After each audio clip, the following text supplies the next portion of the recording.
Welcome down to my 9-foot homemade oak bar. Pour yourself a cold one. You are listening to Bucs in the Basement. My name's Chris, and Craig here is the biggest Pirates fan you'll ever meet. Let's talk Pirates baseball now. Welcome to Bucs in the Basement. Now I see the changes in this town. They change, they say one thing, but then the next day it's different. They change, but they don't know what they want.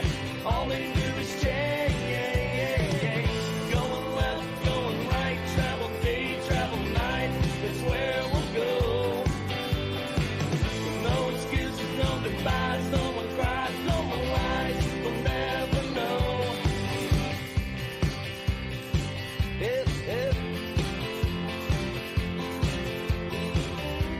Belly on up to the 9-foot homemade oak bar. Pour yourself a cold one. My name is Chris. His name is Craig. This is Bucs in the Basement. 30 minutes of Pirates talk for fans, by fans. And how are you, my friend? I'm not doing too bad, man. We always record on Tuesdays, and I kind of forgot it was Tuesday for a second. I take yesterday off and then come back, and I was like, and all of a sudden I'm like, what day is it? What month is it? The long holiday thing, especially with Thanksgiving weekend, will really throw you off. Like yesterday, I had an experience with that. I got a phone call from my kid's grammar school, and the little guy, the 8-year-old, third grade. Yeah. And the last Monday of every month, they let them out an hour early. I don't know why they do this. They just have it set up that way. They get to leave early dismissal on the last Monday of every month. Well, who's thinking of that after being away for a week? I mean, they actually did parent-teacher stuff and some other things where they basically gave them the whole week. So he hadn't been to school in a week. So I was just like happy he had his clothes for the day, right? Like, hey, I remember to pack your lunch. Like those were accomplishments to me, right? And I was like, I know I got to pick him up at 2:45. And then all of a sudden I get a phone call like an hour earlier. And it's like he's up in the office. And I'm like, all right, I'll be right there. So I think I'm the only idiot parent who's thrown off, right? I walk into the office. There's 20 kids in there. There are 20 kids. They are sitting in every seat in the principal's office. They're in the lobby. They're standing against the wall. They are the forgotten children from all the parents who completely forgot what was going on and that it was a Monday and everything because of the holiday weekend. And I was like, and I walked right in. I was like, oh, I'm not the only one. And they were laughing in the office like, no. We've made a lot of phone calls. There are a lot of kids. And they were like at all different age range too. They were like first graders. There were a couple of 7th graders standing there. I was like, man, there are a lot of kids standing inside this thing because I'm not the only person. So you're not the only one that was thrown off by the long weekend. Don't worry about it. Were the Pirates thrown off by the long weekend? It kind of got anything accomplished. I mean, it kind of seems like they might have been. I mean, people have been looking for the Pirates to make a legitimate move. I know that we talked about a minor league signing that they had done, the moves that they have to make to add players and different stuff. But I think a lot of that is kind of coming from like what the Cardinals have been doing thus far. And it's not even saying like, I mean, the Sonny Gray signing, like if we could have Sonny Gray on our team right now, I mean, who wouldn't want, Sonny Gray for what he's done in his career and especially what he did last year in the rotation, have gone out and gotten, Kyle Gibson. And I take a Kyle Gibson. I mean, Kyle Gibson, I looked at his whip as soon as he was signed. Always very sturdy. We already talked about Lance Lynn, that I wouldn't want Lance Lynn unless it was on like a Vince Velasquez type deal. But I guess the bigger issue would be is that the Cardinals knew they had spots in their rotation that they needed to fill, and the Cardinals did what they always do. The Pirates. I thought they did it badly, but they did it badly. It's a rush job. I'm sorry. Lance Lynn sucks. And he does. He sucks. And when he was a couple of years ago, he was the man, right? The pitch clock really screwed him up. And the fact that he throws basically 2 pitches. He throws 3 variations of a fastball. And then I believe he's got 1 off-speed pitch. And that's it. So when that fastball isn't moving in 3 different directions and showing 3 different looks, he gives up a ton of home runs. And last year, he couldn't get that thing to look different. And he was just a launching pad. He was a launching pad for the White Sox. He was a launching pad for the Dodgers when he got there. And him getting signed to $10 million for a year of baseball after how badly he played last year, I don't know where he sold his soul at and if a broker was involved, but that makes absolutely no sense to me whatsoever. So, and Gibson is not exciting to me. You mentioned him. I've been following him in fantasy baseball the last couple of years. He's got a high whip. He's very inconsistent, and signing him early is basically like you just want to get it out of the way. Sonny Gray is a nice pickup. I like the Sonny Gray pickup. That would be nice for the Pirates to go and get. But what I'm noticing right now is that it's teams that are rushing to go and fill spots quickly. And I don't know why they're rushing to go do it. The Pirates aren't going to rush. I would love if they did. I would love if they recognized the player, knocked on the door and said, here's a buttload of money, right? Like, here it is. We're just going to give you a briefcase. We're going to back the truck up and we're going to bring you in. But that's not how Bob Nutting operates. So you have to wait and see where the market goes. I think one of the things you're going to see next is you're going to see some trades. I think you're going to see Dylan Cease move from the White Sox because teams are looking at him. I was reading a list of pitchers right now that are being targeted by other teams. Tyler Glasnow, another one, where there are multiple rumors about teams that are going after him in trade. And so you're going to see that market also open up because now when you look at these early signings and the amount of money being thrown around for bad pitching, you're going to see some of these teams go, I got prospects, and I would rather spend the prospects to get pitching than spend the money. And that's the unfortunate thing, I think, for the Pirates. I think the Pirates had more capital and prospects to go out and get a pitcher that may have a couple of years on him than money. And so I think now Ben Cherington's kind of backed into a corner where he has to wait and see where the market shakes out. Because there's stupid money right now. Lance Lynn getting $10 million means that everybody that's better than Lance Lynn is worth more. I mean, because trust me, their agents think that. That's the thing. Like, if you're better than Lance Lynn and you're out there in the market, you're a younger pitcher who wasn't a launching pad and had a better season last year and has more potential long-term for a team, and you see him get $10 million, your agent and you are like, starts at $10 million. Don't even ask me if it's not. Right? I mean, so you have to wait. Time will bring that number back down again. Time will regulate the market. And unfortunately, the way that the Pirates operate because of their owner, you may have to take some time here before you see him make a move.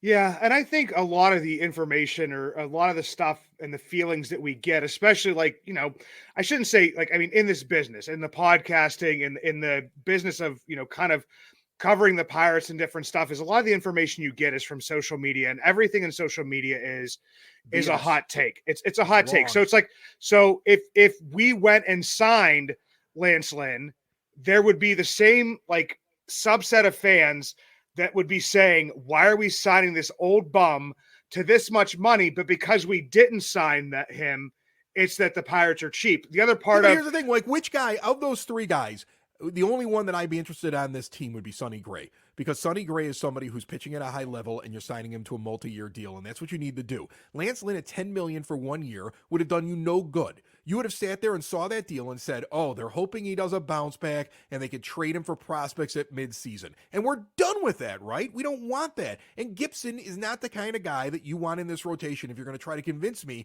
that you're trying to compete next year. If you're signing him, then you're sitting around and you're saying, okay, well, we're just kind of hoping to be a snowball's chance in hell. We'll have a puncher's chance in the ring, and maybe we'll find our way into the postseason if we just throw some bodies into the rotation. I don't want that. Do you want that?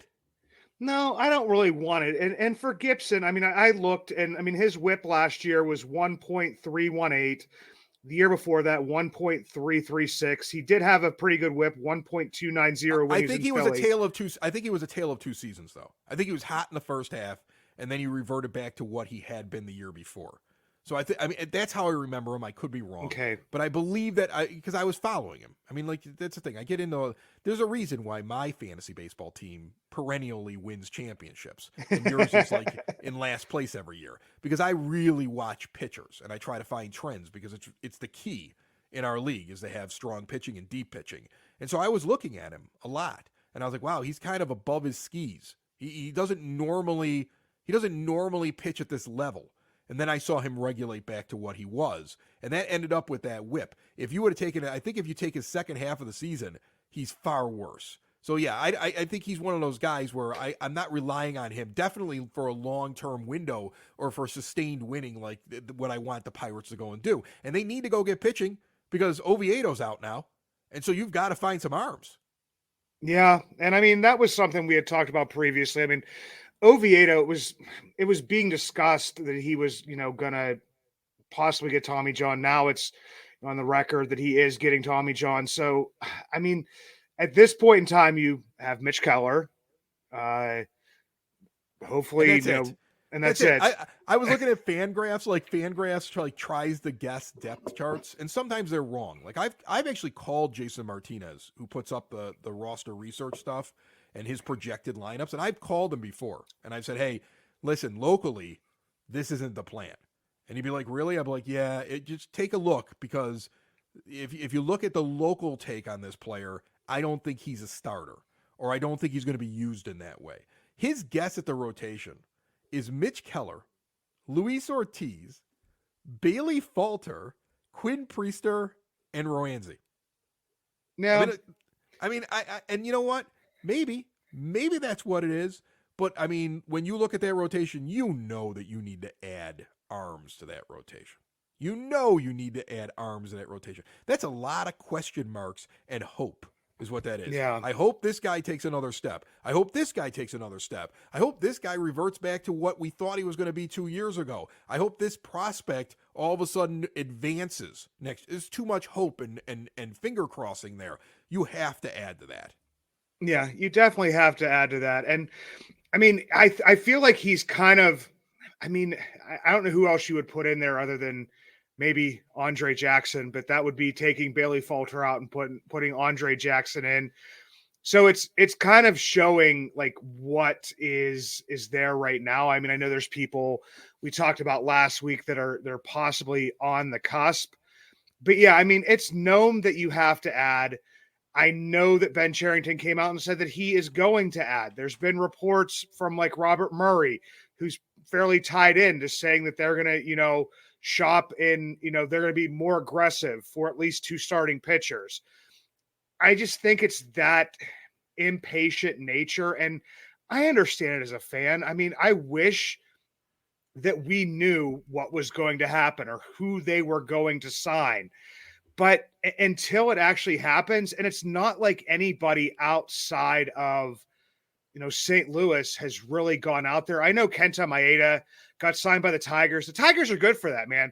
The Tigers will always make like a couple signings that I don't know if it gives their fan base hope, but it's just very weird. The Tigers, to me, I can't wrap my head around them because they either like sign like some guys that I don't know, they've done it before. They've gone out and spent a decent amount of money before, but they'll get in guys that'll fill in slots. They'll spend a little bit of money. They'll get a pitcher for a couple years, but they're never really like that great. Well, here let's talk about what teams have done so far, because I think it really if you take a bigger picture, if you kind of drop back and take the 30,000-foot view from above, I think that the panic would stop, because there's only a couple of teams addressing specific needs early that they must have said, we have to fix this before the players run out. We need to add depth to this position. All right. So I'll start with Atlanta. Atlanta's gone out in their free agent signings, and they went and got Reynaldo Lopez, and they went and got Joe Jimenez. Okay, 2 relief pitchers. So they added relief pitching, and then that's all they've done really. They've just been adding to their pen. They've said, we need to get deeper in our bullpen because that's the biggest focus. So we're going to go right now and attack the guys that we've identified that are not only signable and within our price range, but that we think bring the specific skill set that we have been missing. So we're adding on to it. They also added Aaron Bummer in a trade with the Chicago White Sox and gave up 5 players. And if you look at the White Sox have made 2 moves. That trade, which gave them depth inside of the rotation, which was a big need, all right? And also, they have added defense, Nicky Lopez, and they signed Paul DeJong to a very low-level deal. And basically what they said going into the offseason, that organization, was, we need to add to defense and starting pitching depth. Well, you can't wait till the end of the offseason on that. You make those moves early, it doesn't mean they're done. They'll probably address it more, but that's why they're striking early. You look at the Phillies. They just struck early because they had the best pitcher on the market, arguably. They had the best starting pitcher on the market. They got him to take a hometown discount. That's the signing that they made in bringing Nola back. And then you look at what the Cardinals did. The Cardinals looked at their team and said, roster-wise, we are also missing starting pitching depth. We know Lance Lynn. We feel comfortable with him. So we'll give him money that probably no other team would have given him on a one-year prove-it deal so he can finish things out here. The Sonny Gray deal is really the first big deal in my mind that's happened this offseason. Because everything else is like bullpen piece, defensive piece, bringing back a guy that was already there, right? Like most teams, like the Pirates, have done nothing yet in free agency. And they all have needs. And the thing is that unless you're a team that knows you have to pounce now, and you have the money to pounce, you have to wait and see the market get set. So I think you're going to see some trades happen. I think the winter meetings are going to kind of like loosen some things up a little bit. I think you'll see Ben Cherington get active, but he doesn't even know. Right now, he's probably calling on guys going, we'd like to bring you in. We'd like to sign you. And they're like, well, we have 3 other offers. And did you see what Lance Lynn got? And he's got to sit there and he's got to wait because of that, because he can't outspend, because Bob Nutting's cheap, right? Like, yeah. I think anybody listening to the show understands that the viewpoint of the show is that the owner is cheap where he doesn't need to be cheap, right? The owner is, we've looked at it a bunch of times, on Forbes' list of the worth of all Major League Baseball owners is mixed in with owners in terms of his own personal worth, with owners that spend $175 to $200 and some million a year. He's got the same net worth as guys like that, but he doesn't spend on the Pirates. And I'm sure he'll give you some reason like, oh, well, you know, our market and, you know, I'm not going to spend my personal money. What does the team bring in? And, you know, I'm sure he'll give a million reasons why he isn't using the revenue sharing money that he's getting from Major League Baseball for being a team in the market size that he's in. I think he's cheap. I think he's a problem for the Pirates. But I look at the general manager and I go, does he understand what that guy's going to spend? And is he attacking the marketplace and his needs, knowing that he can't go to him and say, look, the thing that's going to get us over the top is this $300 million pitcher. That he knows that he can't go do that. If he was operating that way, I'd be more upset. If I saw Ben Cherington leaping into a market, spending money, and then getting to the end of the offseason and being like, oh no, I didn't fill these 3 positions, and then I went to Bob Nutting and he told me he was out of money, I'd be mad at Ben Cherington. So I get why he's waiting back. I do. I hate defending general managers. I hate defending anybody because when you haven't won anything in many years. But I also understand it would be worse if he was diving in and overspending on somebody right now and then came up short in the needs that he needed to address this offseason, because the guy up in the front office, in the main office, the guy who owns the team, said, oh, I'm out of money, and pulled his pockets out and said, I'm broke, and then got on his private jet and went to his island.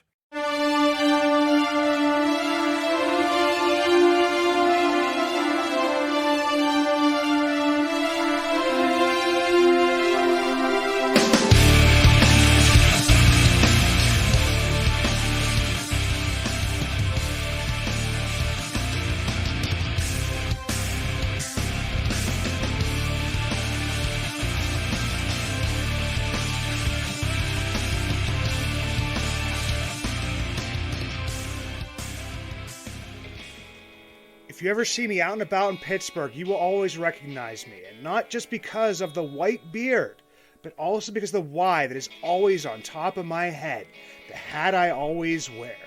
The Yins brand, proud partners with Bucs in the Basement. 3 dynasties, 1 brand, Yins. Finally, 1 brand to rep all black and gold. Follow at Shop Yins for new merch drops and giveaways. Order online at www.shopyins, the emphasis on the 2 Z's, high quality comfort, lightweight materials, a new modern look for the black and gold, made for Yins by a Yinzer. I know another thing that Pirate fans are upset about is that, you know, the agent comes out afterwards and lists the number of teams that were, you know, interested in trying to get Sonny Gray, and the Pirates weren't among that. But who's to say? I mean, I can't even say that Ben Cherington didn't like call and say, hey, what's the what's the going rate for this guy, and then going back to Bob Nutting and never calling the agent back again. Or it's an I mean, understanding of his budget. If he yeah, called and he was told, what price range are you looking in? They gave him a price range, and he looked at what his needs were, and he looked at what money he's going to be given. And he sat there and said, well, if I spend money on him, I cannot address all of these things that I know need to be addressed. So what we need to do is we need to look for a player that comes in this price range, that is the poor man's Sonny Gray, for lack of a better term, or a person that we think ups our game, that works within this price range. The thing that I never will understand, I will never understand in a world where you have the Brad Pitt movie Moneyball, and even the book that goes along with it, that any baseball fan that watched that movie can't understand what it's like when you have a cheap owner and you have a general manager who's got to find a way to make it work without a budget. Because that right there, that movie explains what I'm trying to explain, is probably, to some degree, what's going on in Pittsburgh. Because you have a cheap owner, you have a guy who sits there like that guy. I don't know what the actual conversation was with Billy Beane and his owner at the time in Oakland, but in that movie, you have a guy who's like, oh, I really love the guys, and we'll be back, and blah, blah, blah, and I'm really supportive of the team, and whatever you need. And he goes, well, I need some money. Yeah, we ain't got any money. Come on, you're rich. No, I got no money. Like, there's that scene where he sits there and he actually says that he'll pick up the extra money on Rincon's contract, but if he sells him later, he gets the profit. To get the billionaire to pony up, what, $200,000? Which for a billionaire, $200,000 is like $10 in his pocket, folks. Like, that's what it is. It's nothing. Right? So, like, you watch that, and that's one of the frustrating things. The owner is one of the frustrating things working against the Brad Pitt character in the movie, and in real life, if you've ever read the book that was written about the whole thing going on in Oakland at the time, that spurned this whole thing with these advanced metrics and took Bill James from being a book that was in my dad's basement bathroom that I would read through while I was down there for a good amount of time, right? And then I would be like, I learned a little bit about baseball. It turned it into a mainstream thing. But in that movie, that really kind of should give you a picture of what Ben Cherington is going to have to work with his owner. Your ire should be more towards ownership, unless Cherington completely screws the pooch on talent. And when I look at his thing, I always say, look at the guys he identified that worked out. Look at the pro scouting and the guys you were able to find. Look at the fact that early in the process, last year's start was not expected by most of us because it was kind of improbable. But because of the pro scouting and the way that they identified players that they were able to work with in their budget when they knew they weren't ready yet, they actually had a pleasant surprise. And they're ahead of schedule on their rebuild right now. Okay? So, I want to give him the offseason. We get to spring training, and I'm like, man, we didn't do anything. I'll grab my pitchfork, I'll light my torch, and I'll stand right next to the Twitter mob and scream. But at this point, I see only a couple teams making very specific moves, and all those teams have money, which is something that Ben Cherington does not have to work with. Yeah, and the same people that are frustrated now with, having only what they're calling, one starting pitcher in the beginning of year 5 of the rebuild. Well, they haven't gone out and gotten any pitchers yet. Were the same people that were super happy that they were going with the high-end, young, talented players like a Bubba Chandler, a Jared Jones, an Anthony Solomito, countless others that they knew weren't going to be here for a while because they were high school arms. Right. And you can't expect them to be here just because you want them to be here. Yeah, there are some frustrating things about, Rowanzi taking a step back. But we've seen Mitch Keller go back and forth. Like, the story on Rowanzi Contreras has not been written yet. The story on Quinn Priester has not been written yet. The new regime fixed Mitch Keller. I remember on this show us complaining about the last regime and how they were moving him up and moving him down. The new regime actually is the reason why Mitch Keller didn't become just another prospect that didn't work out. Okay? So that right there is proof. Look, again, they're ahead of schedule. I just mentioned it. They're ahead of schedule. Their pitching didn't catch up. We said that a year and a half ago probably on this show. That pitching is not going to keep up with these prospects. This team is progressing too quickly, and the pitching is too young, and they're going to have to go out and get pitching. We said it. I guarantee Cherington saw it, and he's going to have to address it. He's identified it. He said it publicly. He has to wait for the market. If he doesn't go get pitching, folks, again, Craig Craig will stand next to me with his pitchfork and torch, right? We'll have Yeah. a whole pitchfork and torch party. I'll hand out torches. I'm sure there's some law against it, but I'll hand them out anyway. I'll go down to the ballpark and I'll just hand out torches. When the cops show up, throw your torch into the river very quickly so that we don't go to jail. That's the plan. Yeah. I mean, there has to be some rule, Chris, that you can hand out a torch that's not lit, Right. and it's not your fault if Not somebody lit. lights it. Yeah, exactly. I didn't tell him to light it. But I mean, like, that's the thing. Like, you can be angry then. Like, I always feel like early free agency angst is stupid. Because, I mean, I can remember off seasons, and I'm sure you can too, where they start off great. You're super excited about November. And then you get to March and you're like, we didn't do what we were supposed to do. We kind of stopped all of a sudden. I've seen that before. And I've also seen them where all of a sudden you get a Christmas present. You're like, holy cow, did we sign so-and-so? I've seen both ends of free agency. And I understand that there's a group of fan out there that just kind of looks at free agency like it's a video game, right? Or a computer simulation where you should be able to just get what you want because you want it. But you have to find a partner and a team that will make a trade for you. And then you have to find a partner and a free agent that wants to take your money, can't get a better monetary offer, or if they are getting an equal or greater monetary offer, wants to play for your city because they believe in what they're going to be able to accomplish there. You know, Pittsburgh isn't New York. Pittsburgh isn't LA. There are less outside ways to make money off the team here than there are in certain markets. This team has less money to spend on its players than other markets. You have not won anything for a number of years. A player loves money.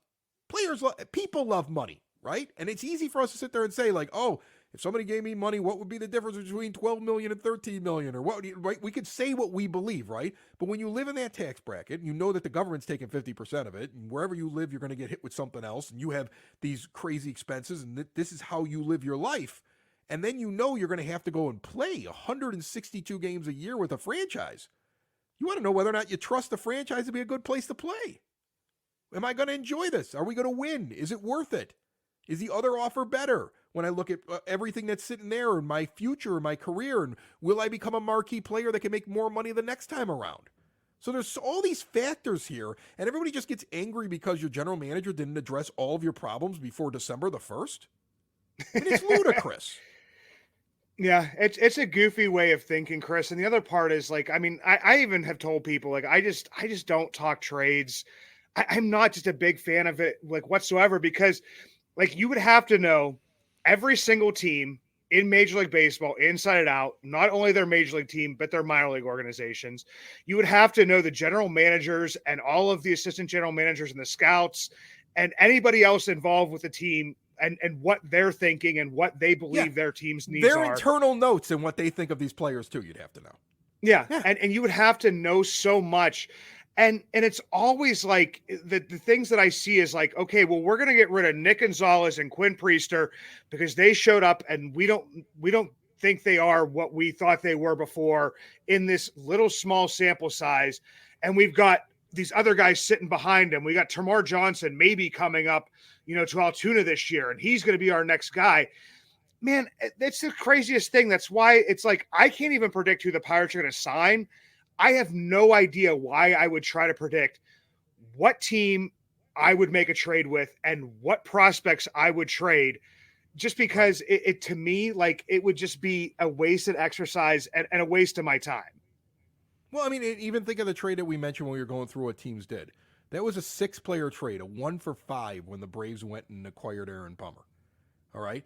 That trade is unique mainly because the Braves had a crunch on their 40-man roster, and they were willing to give up talent that was probably more than what Aaron Bummer was because they specifically wanted a player, and they had to find a partner that was like, yeah, we'll take those guys for this pitcher because this is what our needs are.